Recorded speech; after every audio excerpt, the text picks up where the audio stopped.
2018, I was homeless, but I was seeing this cute chick. She had a little apartment above a garage, this man's place. He was charging her $1 a night. So because she was female, she had better access to housing. And because she was a sweet little girl, they gave her $1 a night, $30 a month rent. And it was a big enough room. It was like a storage closet, but it was big enough for a bed, and the bed was big enough for two of us. And the guy said, I'm renting to you, not to you and your boyfriend, so if you're gonna have a boyfriend, you gotta go. And she liked me enough to choose me. So we were out on the street in March in the Kootenays, which isn't that comfy. So we went off to the coast, started pitching tents. Oh, and the fights just kept going. We couldn't even pitch a tent without an argument. It was just like a difficulty communicating. It was just arguments and complaints. I don't know who was starting them. It was just pretty consistent. So I broke up with her. And then she told me she was pregnant. And I said, well, I can help you with an abortion if you want. She said, no, I'm keeping it. I said, well, what's your plan? She goes, well, I'm coming back up to Canada. I said, well, if you're coming to Canada with my kid, I'm gonna marry you, because through all the fights and everything, I need to make sure that there's a promise to, you, to myself, to my friends, to God, that I'm gonna care about you as best I can, forever, no matter what, because that's what my daughter needs. I didn't know if it was a girl or a boy at the time. And at the time, I was referring it to as the fetus, because it wasn't born yet, right? It was, it was totally her body, her choice. She could have taken it out any time. There's another conversation there about when it's okay to take out an animal. Like, if I'm just done with this dog, can I just... Well, it's like, why couldn't I? If abortions are legal, then I should be able to take out this dog, right? Anyway. So we get married. And we're in the house, and we're doing our best. And she's trying her hardest. And it's just kind of a lot of fighting. Like, she stared me in the eyes and dropped the plate on the ground to watch it break to see my reaction. Just really, like, I don't know what the fuck to do with this. So I went down to North Kootenay Lakes Community Services, and I said, hey, can you chat with my wife? Because I'm pretty sure, if I listen to her stories and I believe them, she's had a lifetime of abuse. She's been, had the fridge door locked and run away from home so many times she can't remember, and other stories I really can't tell. Like, really, really terrible upbringing. Like, no sense of safety, no sense of family, no sense of belonging or home. It's really fucking sad.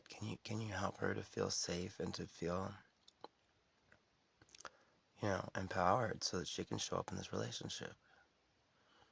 And they said, yeah. So she starts going to community services. And I was in AA and volunteering at the food hub, and I was actually on parole for refusing to give up a community space. We had like a 20 or 30 people showing up every night in like a forest grove to like care for each other and sing songs and cook for each other and contribute towards each other's common welfare. And the cops didn't have anything to do with that. They're like, holy fuck, these guys are getting along through all their hardship. We gotta shut that shit down. And so they bulldozed it and scattered us back out to the wind. One of the men that was there was an old retiree, and one of the women that was there was a aspirant nurse. She was such a nurse at heart, and she was addicted to booze and other stuff, so she couldn't be a nurse. She loved caring for people. So she was in there, and I just like, man, that guy's in hurt shape, but I'm too busy. I don't know how. Da da da. Like I'm not the soft, soothing kind of guy, right? Just fine. We all have our own roles, so she would go in there and take care of him and help him with his band-aids and stuff. So then they bulldozed the place, and he ended up sleeping under an abandoned balcony and died homeless, frozen by himself. And he worked for CP Rail. Like he worked he was a retiree. He worked his entire life to die broke, alone, frozen in an abandoned house. This isn't about Drew and Isolde. This is about systemic government overreach with the intention of isolation, fear, and harm. Speaking of fear and harm, let's go back to this North Kootenay Lake Community Services. So I'm going to these meetings and I say, hey, look, I learned about these different color-coded thought patterns. So there's like red, I don't matter, you don't matter. Purple, I matter, you don't matter. Blue, I don't matter, you matter. Green, you matter, I matter. That's a cool idea, right? If you have a thought and you're like, those people don't matter, only I matter. Yeah, that's okay. Or like, those people matter, but I don't matter. Well, that's not ideal. Nothing matters. Well, you could work on that. That's a bit red. But then like, I matter and you matter, that's, green thinking. So I brought that to my wife. And after months of going to community services, she's more removed. She's more time in the other room, less time, less jokes, less pleasantness. And I was like, what are you doing over there? Like, what are we learning? What are we doing? Well, I learned that your behavior is not my fault.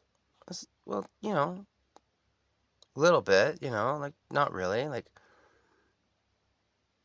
if my dog's running away and I start screaming and swearing, that's on me, not the dog. But,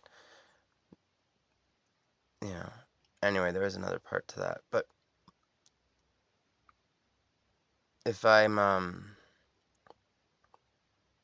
the response that you're going to get if you give me a piece of cake versus if you throw a piece of shit at me. Like, my response is not your responsibility. Like, if you're throwing shit at me and I'm responding poorly, and you're saying that's entirely my fault, that's not fair, right? That would be gender-based violence, I'd say. No, I can do whatever I want, and nothing I do has any effect on the world. Well, that's a fucking really, really helpless way of communicating to people. Why would you communicate to someone who's a victim, self-identified?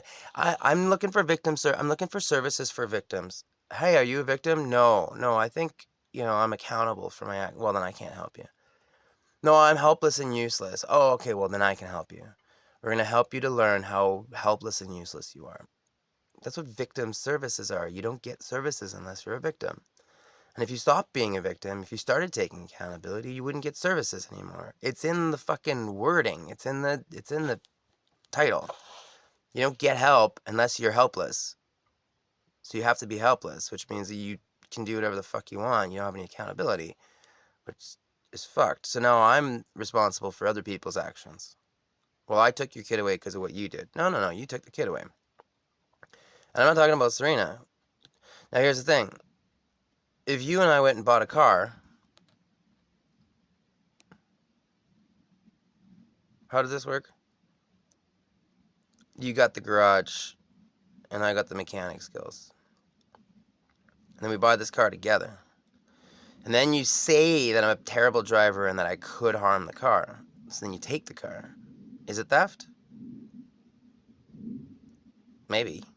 Because, it was a contract. And you couldn't get the car without me. So it's our car. And if you're refusing me access to the car while damaging it, and an oil change hasn't been done in 6 years, it's not just it's not just a theft. It's heinous abuse. Heinous. While I'm taking these videos and posting them, people are calling on me and telling me their stories. I know of a man that you know who's in family court and their kid went to mom.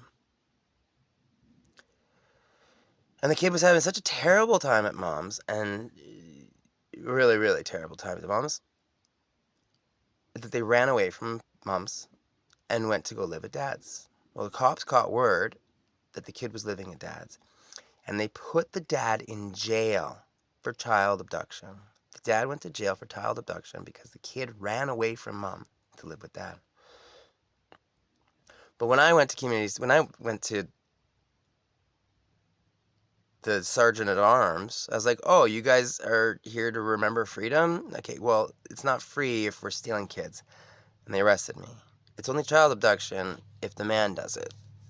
That's what Amber Alerts are. If you see an Amber Alert, it's because a dad's driving with their kid. It's not real child abduction. Child abduction is when you take a kid out of a father's home and you put them in public school. And then you teach them through the BC Transition Houses programming to be resentful and angry. Like, it's like there's whole sections on hate and anger, but there's no sections on love and peace and contentment and compassion. There's no section on compassion at the victim services, the building. There's no section on selfless service. They're training these women to be terrible humans. Just terrible. The story of Cinderella, right? Where the stepsisters are mean, and Cinderella, like, does all the darning and does all the dishes and washes all the floors.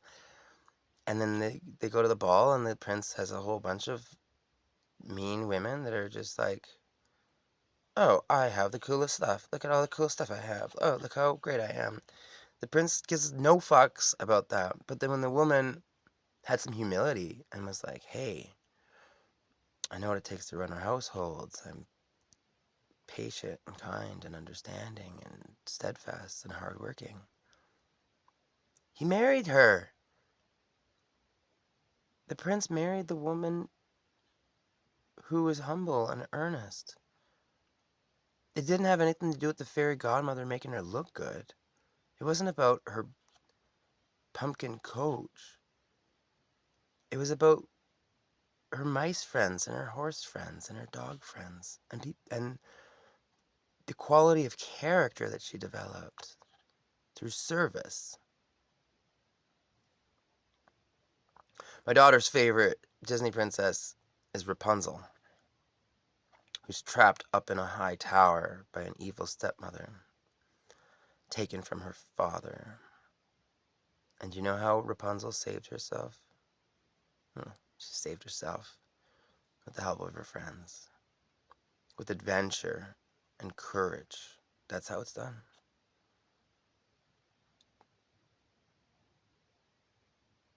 Taxation is theft. I don't know if there is more to my other story, but oh yeah, there's another part. We'll get to it. Be good to each other.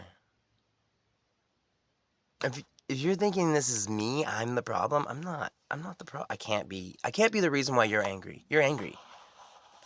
Right? You're resentful, you're scared, you're lonely, you're annoyed, you're broke, you're in debt, you're worried about, getting your car payments and your house payments, and your kids are turning into useless, petulant children. Like what do you? That's not me. I didn't create a generation of kids who, I don't know, like playing video games, watching Paw Patrol. I didn't do that. I'm just talking about something that's really, really real and important. Canada's a 150-year-old experiment. It's really, really young. And there's no different, like, Israel's 70 years old, Canada's 150 years old. It's just iterations. And they do that. Like with video games, back in the day when video games came out, they were kind of educational. First they were like fun, like let's see if we can do something. And then they became like Minesweeper and Solitaire were genuinely good games. They helped you with your brain. I don't know, maybe all this murder is useful too, but I don't think so. That's a lot of murder, man. Just the apathy, the joy that you get from shooting your friends in the head. But it's okay because they get to respawn. I mean, it's fucked. It's really fucked. I'm good at it, by the way. I'm pretty good at those games. I'm gonna try not to murder anymore. Fuck, I've murdered millions. Millions. Just shooting dinosaurs and deer and whatever. Just shooting and shooting. But what I'm talking about is that the games have gone down in quality, just like cars, you know? Like cars were kind of like, let's just have a car that works. And then it was like, oh, let's have cars that work really well. And then they were like, oh, well, now they work really well. Let's have them like more comfortable and yes, reliable. So now you got cars that don't even last their warranty. Like you buy a car, you pay a car payment. You're buying insurance and you're paying a car payment. And the truck's in the shop for months while we wait for parts and there's some back order. You know the story. You've heard the story. It's not me. I didn't do that. If you don't have trucks that are still on the road, then they did it on purpose. They did it on purpose. They don't have locks on trucks to keep your property safe. They put locks on trucks to keep their property safe. Because there's 5 vehicles to every human. There's way more vehicles than there are humans. And it's the same with land. There's so much land that's unused, but someone says they own it. There's so many buildings that are unused, but someone says they own it. It's, oh my God. You're not keeping kids safe by keeping them from their dads. You're ruining generations. And you're doing it like they're saying it's for the best interests of the child. And what we're saying is that these children are human resources. They have social insurance numbers. Insurance is a different scam. We'll talk about that in a second. But you've got these kids traded on the stock market and they're making fucking hand over fist cash. We've got social workers and lawyers and judges and so many people. The ministry, there are so many people making money off of my daughter's hardship. Like, she just wants to be at home with her father and her dog and her cat. Like, we're just trying to have a good life. I'd be teaching her math, I'd be teaching her English, maybe some French. She would have been bilingual by now for sure. But they took that from her. On a 7-year, we've been 6 into something years at family court. That's not an expedient trial. She has a right to life, liberty, and security of the person. Whatever you want to call it. She has a right to not be stolen from her father. And we're not saying mom did it because there's paperwork that says that this was collusion. This was a group effort. There were multiple people involved with gaining access to my wife, convincing her that I was the problem to take her away from me. And it's just fear. It's just all the fear all the time. There's no reason for this much fear. I've never harmed any of you people, but you're harming me right now. And my daughter, every night she goes to bed without her father, that's another count of child abduction. Where are we at now? A couple thousand counts? Like, 6 years. And the most formative, important years, too. It's not me, guys. Because there wouldn't be an industry around it if it was just me. Oh, Drew, I'm sorry you're having a hard time. I'm learning a lot. I'm getting pretty strong. Be a lot better if I had some fucking friends to play with, maybe a daughter to raise. This Canada thing, there's no different. I can't tell the difference between Canada and Israel. You're a settler. You're a colonizer. You're paying taxes to fund genocide. You're harming yourself. I watched a video, I read a thing where so these Palestinians are like walled up in Bethlehem. They're not allowed out. But every morning before dawn, they line up to go to work so that they can afford poisoned food. You know anything about SIFA? Holy shit. So they're thinking that these ostriches are medical experiments. Well, if they're being experimented on to find new COVID vaccines, then what does the food industry have anything to do with it? Because it's the Canadian Food Inspection Agency that killed those birds, right? So they have to be a food source. They have to be in the supply chain. Otherwise, they're not under the jurisdiction of the Food Enforcement Agency. Where's your ostrich omelets? Like, if you're not buying ostrich eggs at the grocery store, then they're not really part of the food industry. And maybe they were protecting the food industry. Anyway, I gotta get back to doing shit while it's still daylight. Buddy guy, I know I went for a walk. I don't know if you're still on this video.